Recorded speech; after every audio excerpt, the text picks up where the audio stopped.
Consider where you are right now. And let's say you never get out of where you are right now. Can you deal with another 50, 60, 80 years of this? Hello, welcome back to my channel. If you would please like or comment at the end of the video, it would be greatly appreciated. I just want to talk about life expectancy. Right now, it's for white males 72, 73, something like that. For white females is 76, 78, something along that line. But even with that being out in the world, how would you feel if it actually went up, the life expectancy? Would you be comfortable with that? Are you prepared for that? Touch anyone's retirement or anyone who's been promised in, but we go to people like my kids in their 20s when they're coming into the system and we say the rules have changed. We change retirement. Now, she is not a presidential hopeful. I don't see it happening, but you know, when somebody puts something out there, sometimes just to test the waters. Now, I'm pretty sure that the conversation of raising retirement age has been brought up before. There's generally been pushback. But what if at some point in time, because of circumstances that are not present now, makes that more digestible to hear retirement age going up? Age to reflect life expectancy. Instead of cost of living increases, we do it based on inflation. We limit the benefits on the wealthy, and we expand Medicare Advantage plans. What's the right age there then, Ambassador?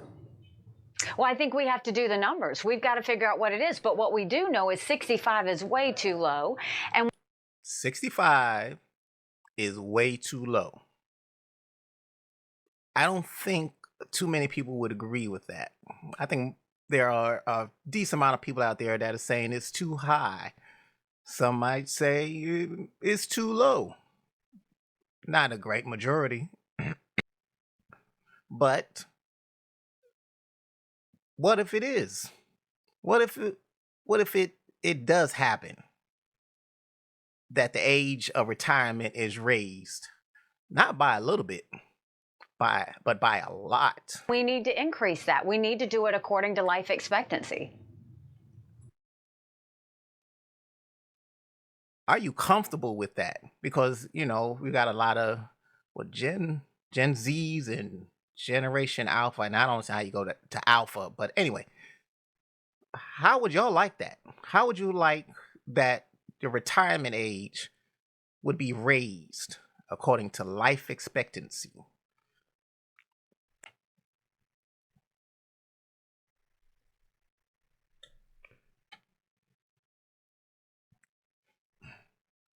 Fastest growing group of people experiencing homelessness are older adults. It's estimated that people experiencing homelessness who are 65 and older will triple between 2017 and 2030. Why would homelessness of those advanced aged individuals in their twilight be going up considerably? Is it poor preparation? Is it the system isn't providing what at one point in time was enough? Based at the University of California, San Francisco, Dr. Margot Kuchel has been studying homelessness for more than 2 decades. Her research exposes the extreme perils of homelessness among older adults. You know, there are these studies that look at what you would expect from someone in their 70s and 80s in terms of their memory or their ability to walk or how often they fall. Things. These are the conversations. As you get older, Generation Z, Generation Alpha, falls can prematurely not only steal your independence, but actually take your life. Are you prepared for that? Like that. And what we found was that the folks in their early 50s who were homeless really looked like people in their 70s and 80s in the general population. We found an incredibly high mortality rate. Almost a third of our participants have died within 5 to 10 years of being in the study. A lot of our vendors who have even worked their way into housing with us as they've gotten older, you'll see that being homeless really took a toll on their health. So they'll end up dying prematurely. We've had a rough year. We've probably had 8 vendors this year pass away. So many of the folks that we study who are homeless have paid into the Social Security system their whole lives. They're not going to live long enough to be able to draw that money back out. I think we've left our older adults without a safety net. And we've done so just at the time where we have this calamitous housing situation where there's not enough housing. Fastest growing group. They're always talking about safety nets, safety nets, safety nets. Safety nets are to catch, but the weight at what they can hold is not infinite. It is not built for just a continuous stream, constantly, nobody getting off, except, like they said, passing away. I mean, it doesn't seem like a little bit of a jip to pay into something and then not even to be able to enjoy the tiny bit that it provides back to you on the back end. And who really provides that back end? Because it's not you. Your pain is the people that are in retirement right now. David Sinclair has spent the last 20 years working to defy aging. How many times have you heard, if you're over the age of 40, well, you're getting sick, you're getting this pain, your eyesight's degrading. Don't worry, that's just normal aging. I really don't agree with that approach. Sinclair believes the root cause of aging and health decline stems from damage to the so-called epigenome, the part of our cells that turn genes on or off. There are people, not only this individual, but there are people studying on how to extend life. They're trying to raise the life expectancy. And remember that first video with Nikki Haley talking about raising the age of retirement according to life expectancy. What if life expectancy went from 73 to 110, 120? Then what? What do you do if the individuals like this are able to crack the fountain of youth? Doesn't make you youthful, but it extends your life expectancy. Consider where you are right now. And let's say you never get out of where you are right now. Can you deal with another 50, 60, 80 years of this? Whatever you're going through right now,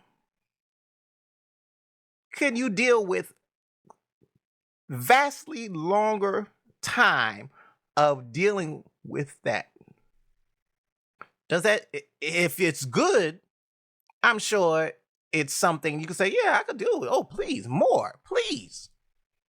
Let me live to 110, 120, average life expectancy. But if you are going through misery, you are struggling, you are at your wit's end because you don't know what to do or how to do it or why you should do it, what do? They're trying to extend your life.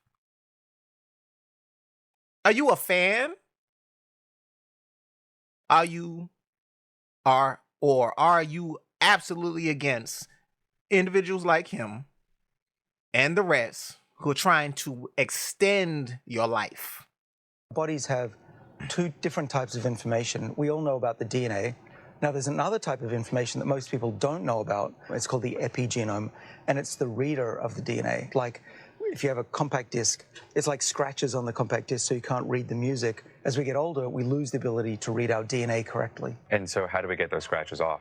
We had this breakthrough a couple of years ago, and so we found that there was a way to get the scratches off and reverse the age of cells. In his study, Sinclair restored optic nerve cells and sight in mice with vision loss from both aging and a condition that stimulated glaucoma. The way we did that in the mice, and we cured blindness with them, was to turn on 3 genes that are normally on in embryos. And when we turn those 3 genes back on in the adult tissue, the mice regenerate and they get their vision back.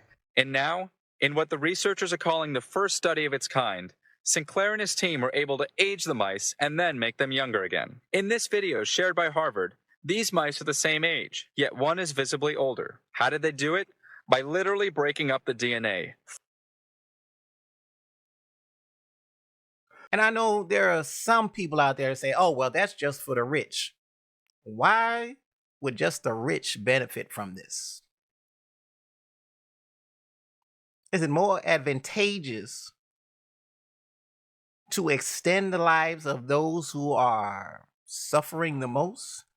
The poor, or as they like to phrase it now, the working class? Because the middle class has been crushed almost to oblivion. But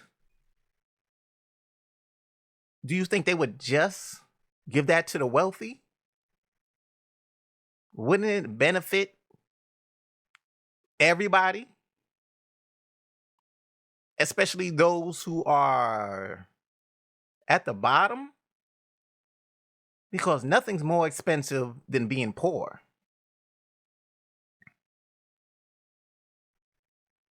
Instead of dealing with, let's say, 25, 30 years of abject poverty, bump it up to, 65, 70 years of it. Why wouldn't they do that? Makes sense to me. I think, one thing that article kind of ignores is the onus on the employers to make work suck less.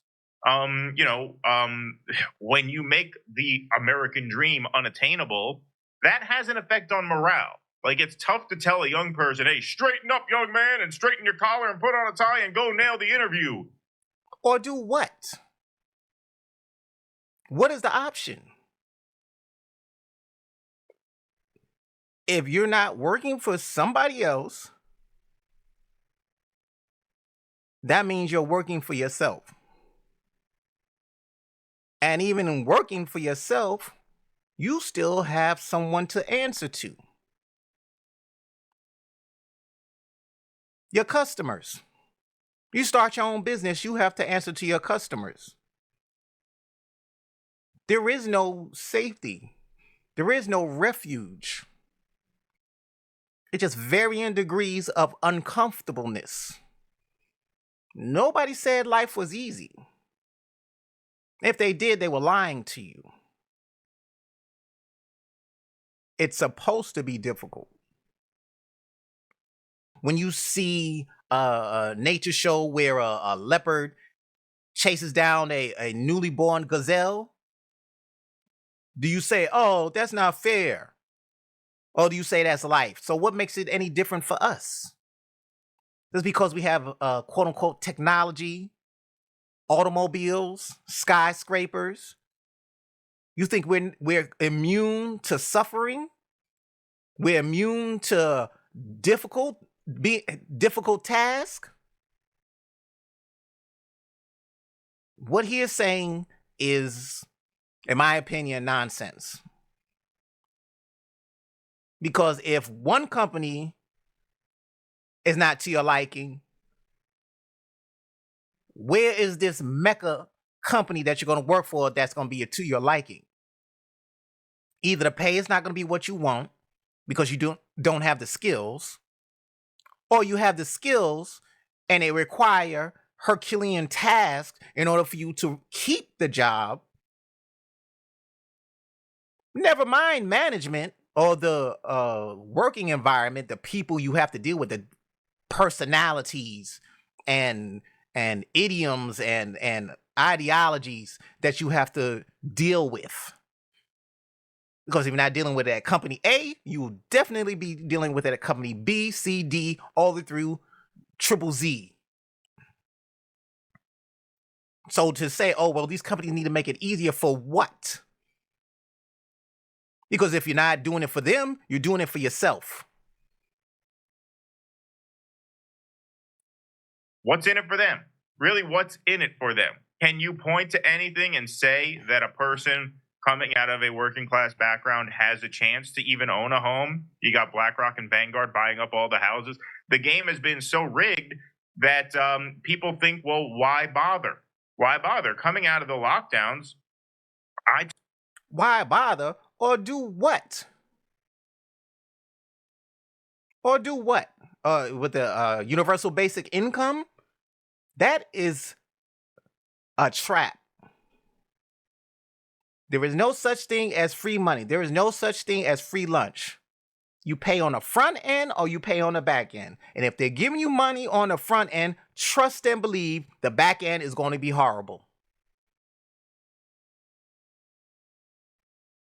There is no refuge. There is no my utopia, my perfect work environment, perfect boss, perfect coworkers, perfect customers. Does not exist. This is problematic. This type of thinking is problematic. It does not benefit you who's thinking like this in your advanced years, and it does not benefit those coming behind you, because those coming behind you, took a job that I had worked in before. It was in tourism. They were kind of, restarting their operations after the lockdowns. And I stuck with it for 6, 7, 8 months. But running a tour company after a year of lockdowns was just extremely hard. The Omicron alert about a surge, and then the tourists would back out. It was hard, and it was such a headache that I just left as soon as it got hard. And I had worked in that industry years prior, and I stuck through and grinded out periods where it's tough. Every job gets tough once in a while. But if it gets tough once in a while, why don't you better yourself to where you don't have to deal with that particular toughness? There's going to be toughness somewhere else. But instead of waiting around to where, it's a headache, and quitting with nothing else to fall back onto, or other than the same set of skills that you had when you went into the job, how about better yourself? How about lose some sleep? How about put yourself in a situation where hands down, you are the least knowledgeable person in the room? Make yourself uncomfortable in gaining some skills or knowledge in order to put yourself in a position to where you can go to a better place, maybe the same or similar difficulties, pains, trials and tribulations, but at least you're getting compensated more to deal with it.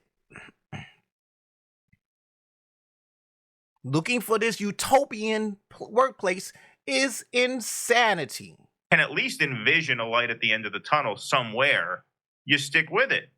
This time, man, as soon as it was a pain in the ass getting those tours staffed, getting the customers refunded, or this and that, fuck it, man. I can get another stupid job at a grocery store delivering Christmas trees. I'll make just as much. Another stupid job selling Christmas trees. Does that sound like you are moving? Does that sound like a lateral move? Or does that sound like a step down or a step up?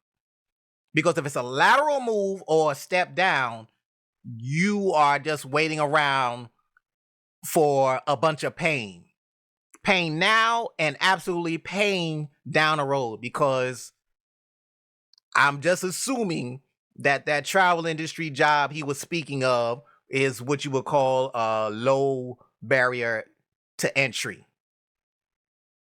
And selling Christmas trees is another job with a low barrier to entry.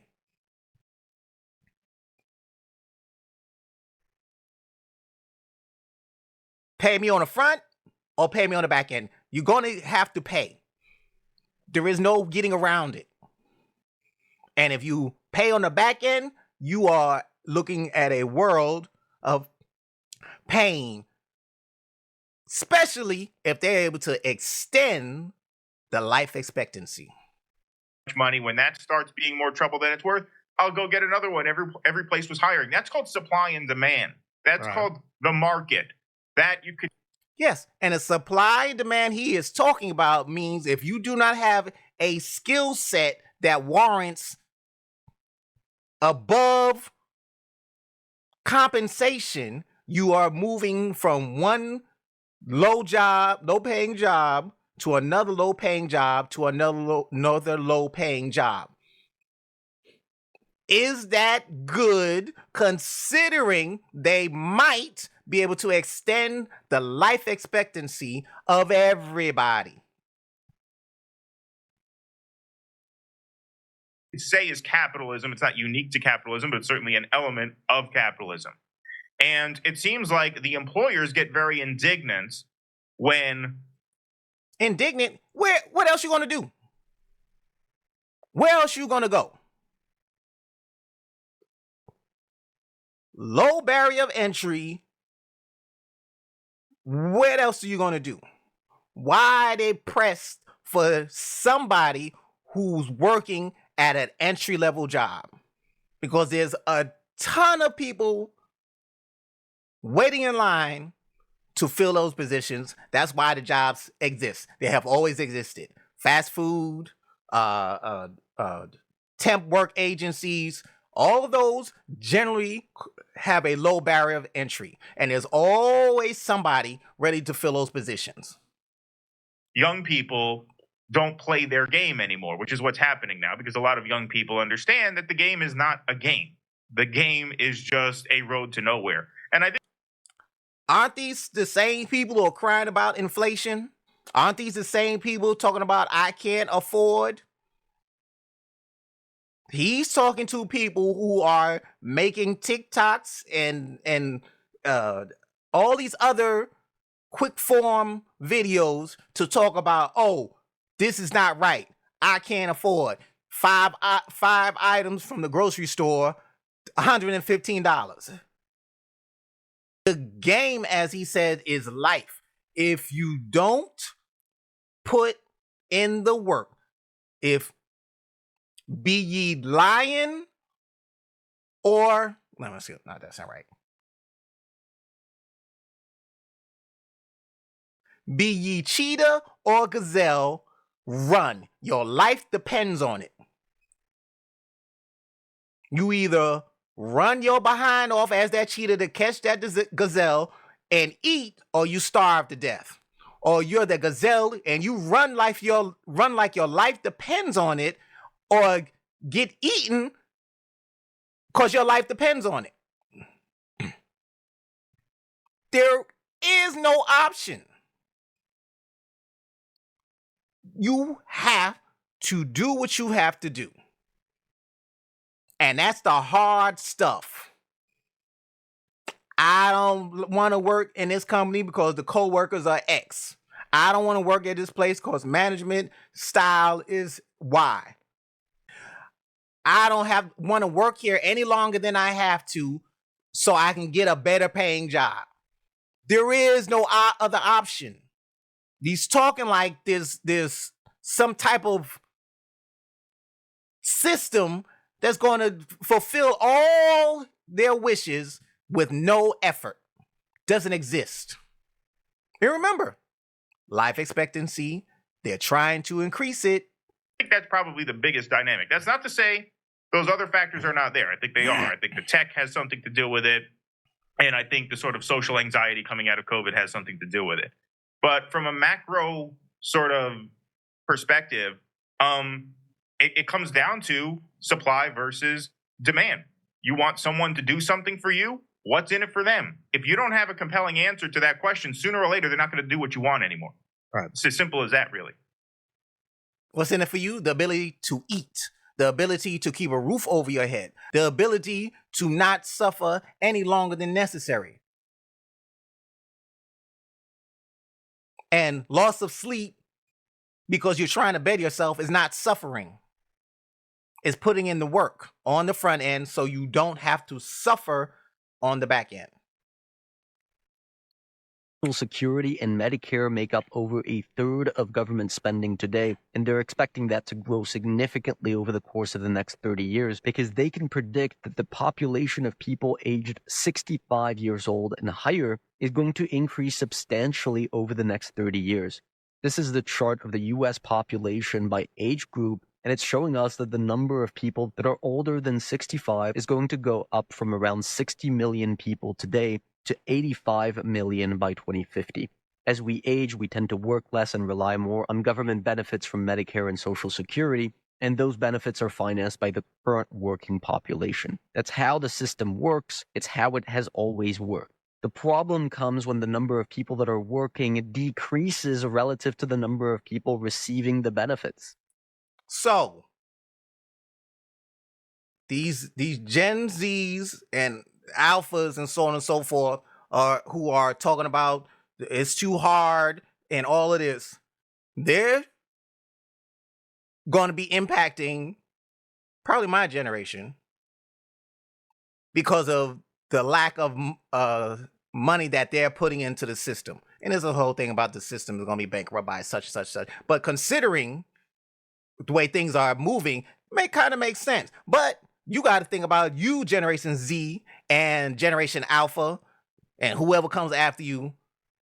If less and less of y'all are putting in the work, what's going to happen when they extend the life expectancy and extend the age that they're willing to compensate you for retirement if y'all aren't working?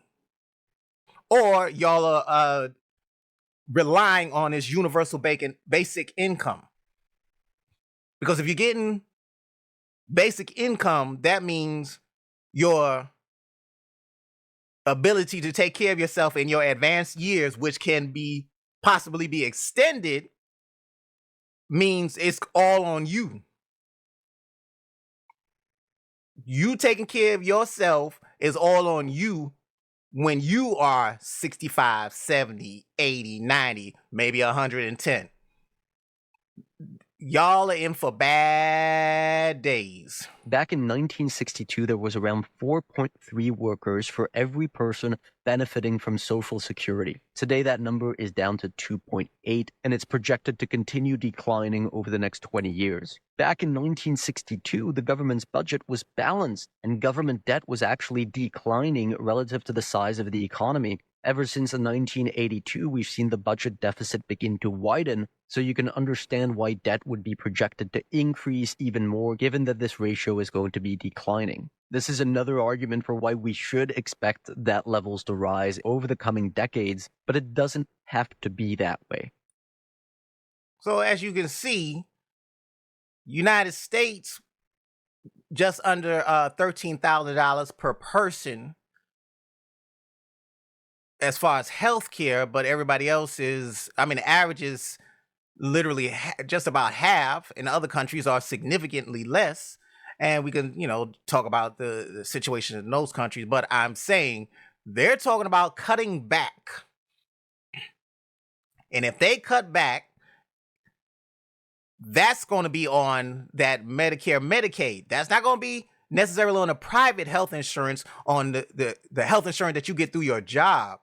We're talking about those people who are on the government's dime. They're going to cut back on y'all. And like I said, they're trying to raise the average age life expectancy. There are ways that the government could get around these problems. Believe it or not, the United States spends a lot of money today on healthcare, On average, $12,500 per person. That's almost twice the average spending on healthcare of developed economies. And by the way, that's equivalent to $4.5 trillion of spending that the government allocates to healthcare. So you can imagine a world where the US government is able to manage its spending on healthcare to be more in line with developed. When the government raises taxes, over the next 4 years, you tend to see GDP decline by around 2%. So there's a big impact of tax increases on economic growth. When the government cuts spending, on the other hand, that tends to have much more limited negative impacts on the economy and for a much shorter period of time. So in terms of balancing the budget, it seems that the government could be more successful cutting spending rather. Okay, so basically, the better of two options between raising taxes or cutting programs like Medicare, Medicaid, and the like, those quote unquote safety net programs, which one do you think is more likely to happen? The blue, they're worried about if they do that, is going to have huge ramifications on the whole economy. Whereas if they start cutting programs, the safety net programs specifically, because they're not going to cut back on the war money. If they start cutting back on those social safety net programs, who's going to suffer? Is it the people who put in the work on the front end? Or is it the people who have kind of been floating through the ether, expecting things to work themselves out in some way, shape, or form? Now, considering that they're trying to raise the average age life expectancy, who's going to be the ones taking care of you, Generation X, Generation Z, Generation Alpha? It's going to be the kids of the kids that are being raised now. What kind of outcomes do you consider that'll happen to you when you're of age? I mean, if you look at here, home care went bankrupt. They had 16 residents that were completely abandoned. Everybody left except for 2 people. And those 2 people decided to take care of them, even though they weren't trained to the best of their abilities, until, officials got involved and they took over. And what does took over mean? And abandon. Are we going to assume that the people who went into the home, all of their relatives perished before them? They're the sole survivors of the bloodline? Or did the kids and the grandkids completely abandon them? Which is more likely to happen? Which is more likely to happen? That they're the sole survivors of their whole family, both sides, or they were literally abandoned by their family. Family's alive, but they're like, man, I got my own problems. I'm suffering over here. I can't do anything for you. Whatever happens, happens.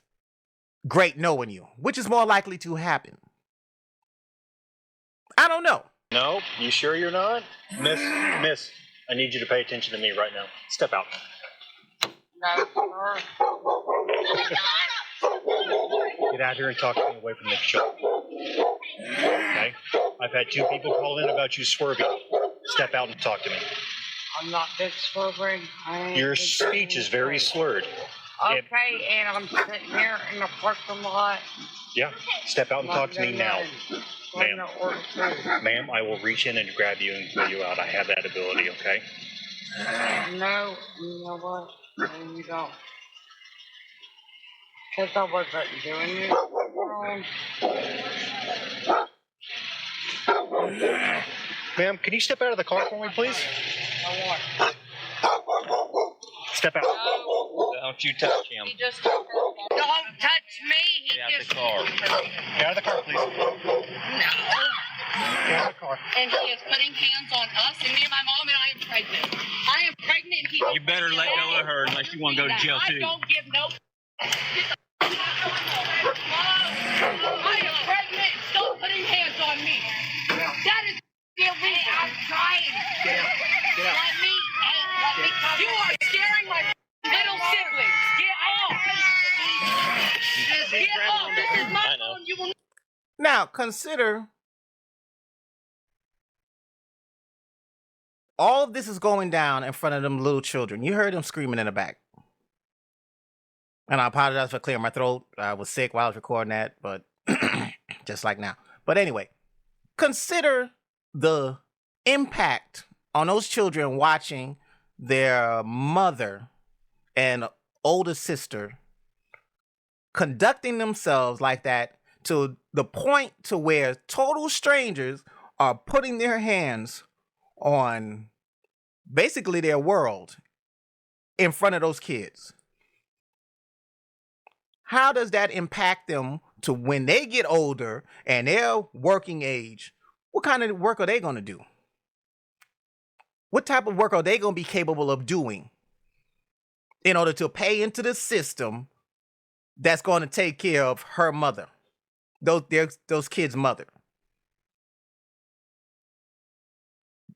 At such a young age, do they tend to bounce back from that, or do they carry situations like this with them well into adulthood? Stop putting hands on my mom just because you're a police officer. Let go of her now. Y'all are pieces of. You see? Oh, put hands on her. That you hear that screeching? Does that sound healthy? Or does it sound like their mother's in a position to get them therapy so that they don't carry that image with them for the rest of their life? Who knows if that's even the first instance that they've had to deal with their mother and older sister being manhandled like this because she was, quote unquote, assumed to be drunk driving. How do those kids recover from that to where they're a functional part of society, to where they're kicking into the kitty to take care of those above them in age of retirement, especially taking into consideration that they're trying to extend the life expectancy?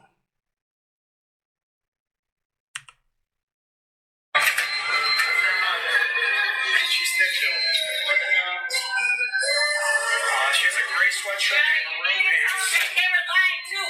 Now she's ripping the door in my hands. I'm trying to get her out the front door, and she's literally standing. You're trying to get me out of the front door. You can't lie. That's harassment. Not respect. You hear them kids in the background?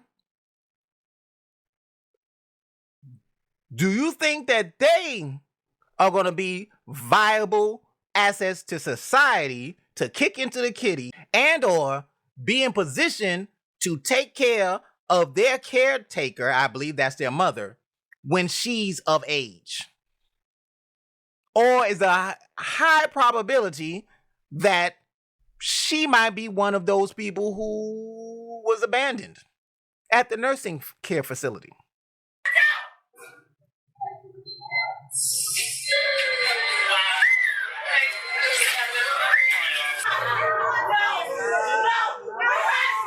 Do you see those kids have to bear witness to their mother being manhandled like that? And considering her behavior, I'm pretty sure she's been manhandled, allegedly, by other individuals. Because her behavior to a total stranger is more likely easier or quicker to happen to someone she knows in front of those kids. Those kids are traumatized. Do you think that they're getting care for their mental anguish of witnessing this and possibly other situations? Are they going to be able to take care of her in her advanced years? Or would she possibly be one of those parents who gets abandoned in a nursing home?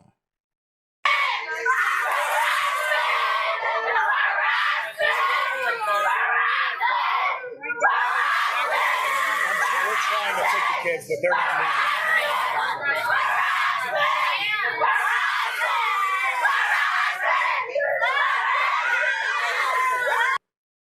Do you think they can recover from that?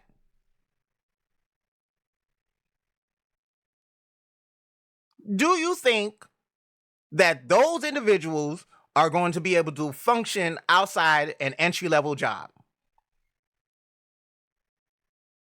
without any type of counseling? Never mind, they've possibly been taken into child protective services and have to deal with all the chaos that can occur in that environment. But are they doomed to entry level all of their existence? 60, 70, 80, 90 years old, entry level jobs? We've got to think long term. Got to think long term. Cannot think immediate right now. Doesn't work. I'll slap you and your bitch, nigga. Okay, get out my car then. I'll suck you again, nigga. All right, get out my car. Get out my car. Get out my car.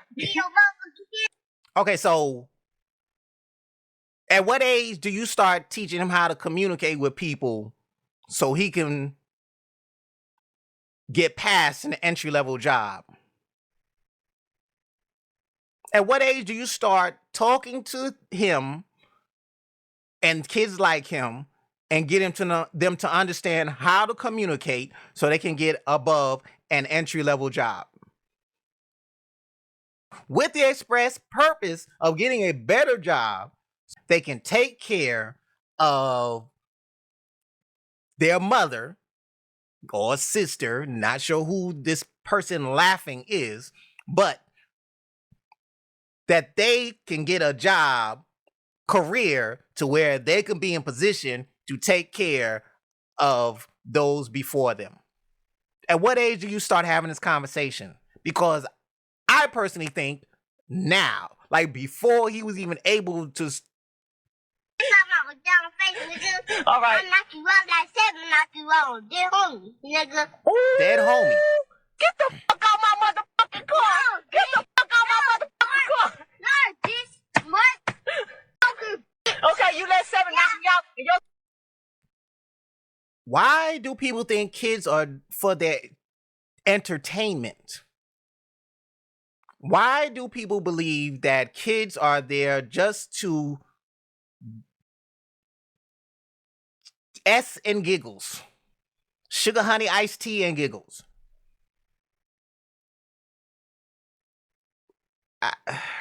Scary ass didn't even help. That's why I don't want to be with you no more, because you're a scary ass boyfriend. Stop stealing my money. Boyfriend. You took my money out the car, I'm going to beat the shit out of you. No, you're not. All right. I'll take this. Yeah. Is he gonna keep somebody out of a nursing home or abandon somebody in a nursing home? I don't know.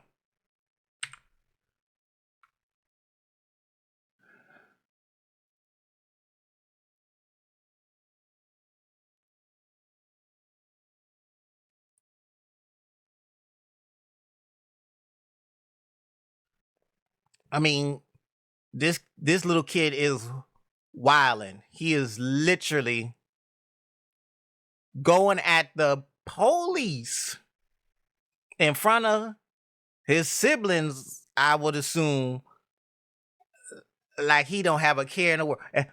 At what point do you talk to children to let them know how to function so that they can get an above entry-level job?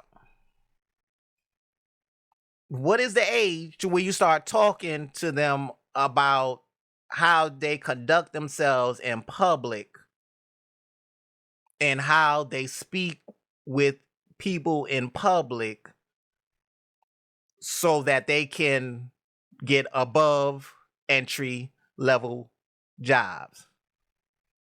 And remember, all these kids, they're not unique. They're not special in the fact on how they're being raised. There's an abundance of them, according to multiple internet sources. But those kids are the ones who are going to be putting into the kitty for 2 generations retirement, or they're going to be trapped in entry-level jobs for decades, because as you start out, generally it's how you finish. If you grow up cursing like a pirate, chances are you're not going to know how to stop when you are, I don't know, on a workroom floor or in a job interview, or when you're trying to get from the entry-level job to a better job. You're supposed to put in the hard work on the front end so that on the back end, it won't be so painful. But we also have to take into consideration that there are people out there who are trying to extend the life expectancy past 73, so that even retirement is going to be pushed further down the line. Because if life expectancy is, let's say, 120,